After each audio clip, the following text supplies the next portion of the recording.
कैसे हो बच्चों?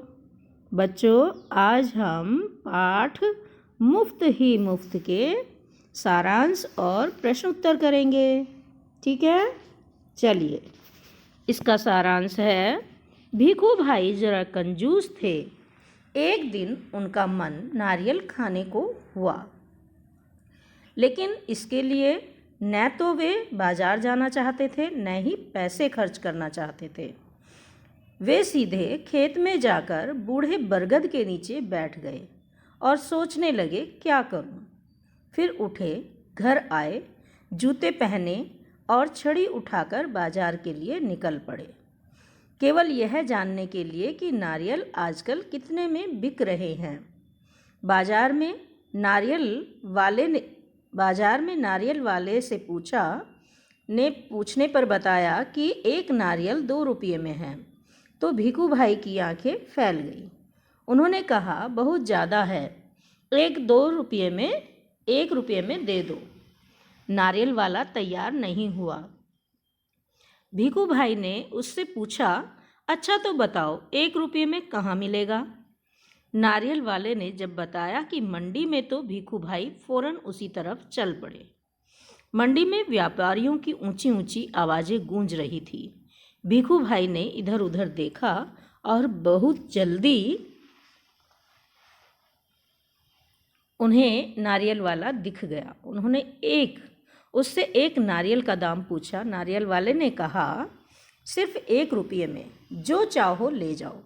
भीखू भाई ने उसकी तरफ 50 पैसे बढ़ाते हुए कहा, 50 पैसे काफ़ी हैं, मैं इस नारियल को लेता हूँ और तुम यह लो, पकड़ो 50 पैसे। नारियल वाले ने झट उनके हाथ से नारियल छीन लिया और कहने लगा, हो सकता है बंदरगाह पर तुम्हें 50 पैसे में मिल जाए। भीखू भाई सागर के किनारे एक नाव वाले के पास 2-4 नारियल पड़े देख उससे पूछ बैठे, एक नारियल कितने में दोगे? नाव वाले ने जवाब दिया, 50 पैसे में। भीखू भाई हैरान रह गए। उन्होंने कहा, इतनी दूर से पैदल आया हूँ, 50 पैसे बहुत ज़्यादा हैं, मैं तुम्हें 25 पैसे दूंगा। नाव वाला तैयार नहीं हुआ। हाँ, उसने भीखू भाई को नारियल के बगीचे में जाने की सलाह दी। भीखू भाई जब नारियल के बगीचे में पहुँच गए, वहाँ के माली को देखकर उससे पूछा, यह नारियल कितने पैसे में बेचोगे? माली ने जवाब दिया, बस 25 पैसे का एक। भीखू भाई को 25 पैसे भी ज़्यादा लगे। उन्होंने माली से कहा, मैं बहुत थक गया हूँ, मेरी बात मानो, एक नारियल मुफ्त में ही दे दो। इस पर माली ने कहा, अगर मुफ्त में नारियल चाहिए तो पेड़ पर चढ़ जाओ और जितने चाहो तोड़ लो। भीखू भाई बेहद खुश हुए। उन्होंने जल्दी जल्दी पेड़ पर चढ़ना शुरू कर दिया। बहुत जल्दी ऊपर चढ़ गए। फिर वे टहनी और तने के बीच आराम से बैठ गए और दोनों हाथों को आगे बढ़ाने लगे। सबसे बड़े नारियल को तोड़ने के लिए अचानक उनके पैर फिसल गए। उन्होंने एकदम से नारियल को पकड़ लिया। उनके दोनों पैर नारियल को पकड़ लिया। उनके दोनों पैर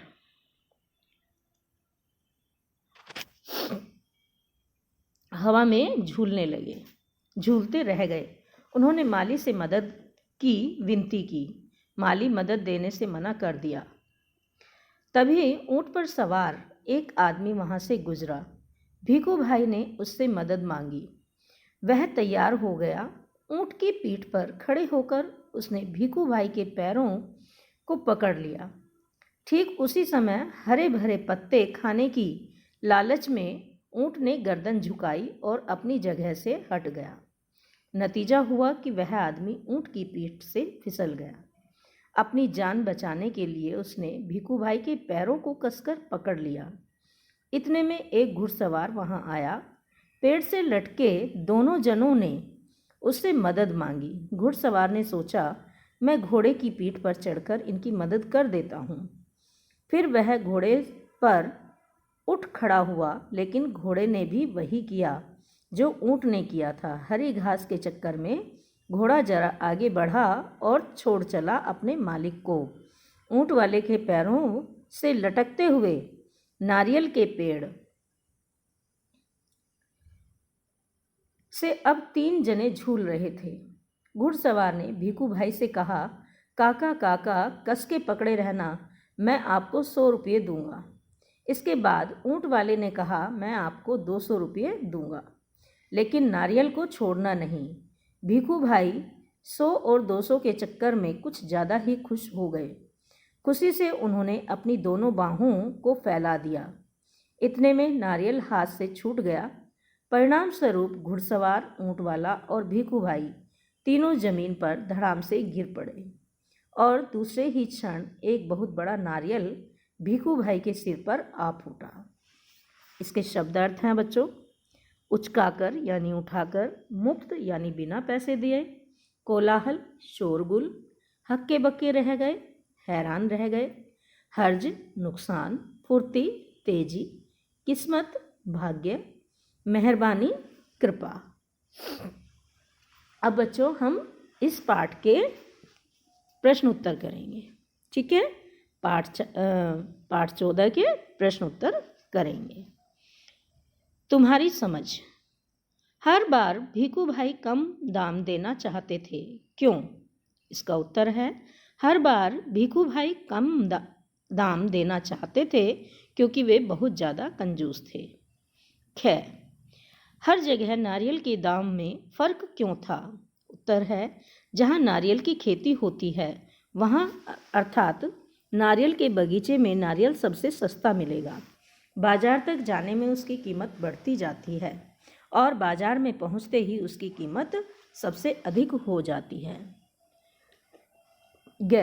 क्या भीखू भाई को नारियल सच में मुफ्त में मिला? क्यों? इसका उत्तर है, नहीं, भीखू भाई को नारियल मुफ्त में नहीं मिला। इसे पाने के लिए उन्हें बहुत दूर पैदल जाना पड़ा, धूप में पसीना बहाना पड़ा और अंत में तो वह नारियल के पेड़ से गिर पड़े और उनके सिर पर एक बड़ा नारियल आ फूटा। वे खेत में बूढ़े बरगद के नीचे बैठ गए। तुम्हारे विचार से कहानी में बरगद को बूढ़ा क्यों कहा गया होगा? उत्तर, बरगद का पेड़ बहुत सालों से अस्तित्व में होगा, इसलिए उसे बूढ़ा कहा गया है। कहानी को पढ़कर तुम भीखू भाई के बारे में काफ़ी कुछ जान गए होंगे। भीखू भाई के बारे में कुछ बातें बताओ। उत्तर है, उन्हें खाने पीने का शौक़ था, वे बड़े कंजूस थे, उन्हें नारियल बहुत पसंद था, वे कम से कम पैसों में नारियल पाना चाहते थे, वे बातें बनाने में बड़े होशियार थे। क्या बढ़ा क्या घटा? कहानी जैसे ही आगे बढ़ती है कुछ चीज़ें बढ़ती हैं और कुछ घटती हैं। बताओ इनका क्या क्या क्या हुआ, ये घटे या बढ़े? नारियल का दाम घटा, भीखू भाई का लालच बढ़ा, रास्ते की लंबाई बढ़ी, भीखू भाई की थकान वो भी बढ़ी। आगे चलते हैं बच्चों। कहो कहानी। यदि इस कहानी में भीखू भाई को नारियल नहीं बल्कि आम खाने की इच्छा होती तो कहानी आगे कैसे बढ़ती? बताओ। इसे बच्चों आप स्वयं करोगे, क्योंकि इसमें आपको बताना है, अपने विचार से ये बताना है कि यह कहानी आगे कैसे बढ़ जाएगी। बात की बात। कहानी में नारियल वाले और भीखू भाई की बातचीत फिर से पढ़ो। अब इसे अपने घर की बोली में लिखो। उत्तर, अरे भाई, नारियल वाले कितने का है एक नारियल? बस 2 रुपये में अंकल जी। बहुत ज़्यादा बता रहे हो, 1 रुपये में देना है तो दे दो। अरे नहीं अंकल जी, 1 रुपये में लेना है तो मंडी चले जाओ। कहाँ है मंडी? यहाँ से थोड़ी दूर। ठीक है, वहीं जाता हूँ। शब्दों की बात। नाना नानी, पतीली पतीला। ऊपर दिए गए उदाहरणों की मदद से नीचे दी गई जगह में सही शब्द लिखो। उत्तर, काका काकी, मालिन माली, मटका मटकी, दर्जी दर्जिन, टोकरी टोकरा, गद्दा गद्दी। मंडी। मंडी में कोलाहल फैला हुआ था। व्यापारियों की ऊंची ऊंची आवाज़ें गूंज रही थी। मंडी में क्या क्या बिक रहा होगा? मंडी में तरह तरह की आवाज़ें सुनाई देती हैं, जैसे ताज़ा टमाटर 20 रुपया, 20 रुपया, 20 रुपया। मंडी में और कैसी आवाज़ें सुनाई देती हैं? उत्तर है, मंडी में आलू, टमाटर, मटर, शिमला मिर्च, बंद गोभी, गाजर, कांदा, प्याज आदि सब्जियां बिक रही होंगी।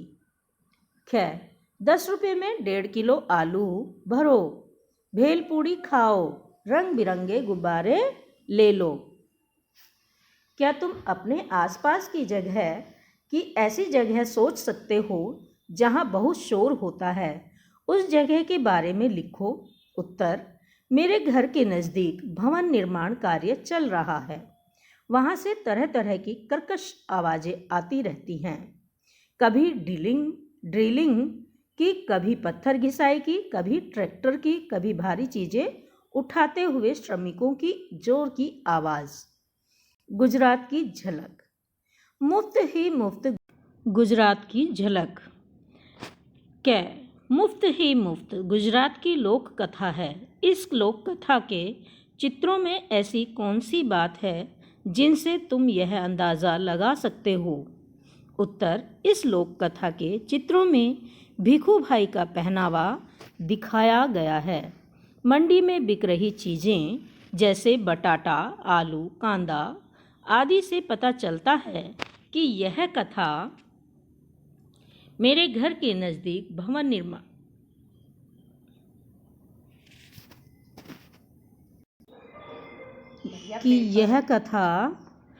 खैर, गुजरात में किसी का आदर करने के लिए नाम के साथ भाई, बेन, बहन जैसे शब्दों का प्रयोग होता है। तेलुगु में नाम के आगे गारू और हिंदी में जी जोड़ा जाता है। तुम्हारी कक्षा में भी अलग अलग भाषा बोलने वाले बच्चे होंगे। पता करो और लिखो कि वे अपनी भाषा में किसी को आदर देने के लिए किन किन शब्दों का इस्तेमाल करते हैं। तो बच्चों, ये वाला प्रश्न का उत्तर आपको खुद करना है, स्वयं करना है। ठीक है, आप इसका उत्तर लिखेंगे और उनकी भाषा में कि वो आदर के लिए किसके लिए क्या शब्द प्रयोग करते हैं वो आपको लिखना होगा कि किस भाषा में क्या शब्द बोला जाता है। ठीक है बच्चों, धन्यवाद।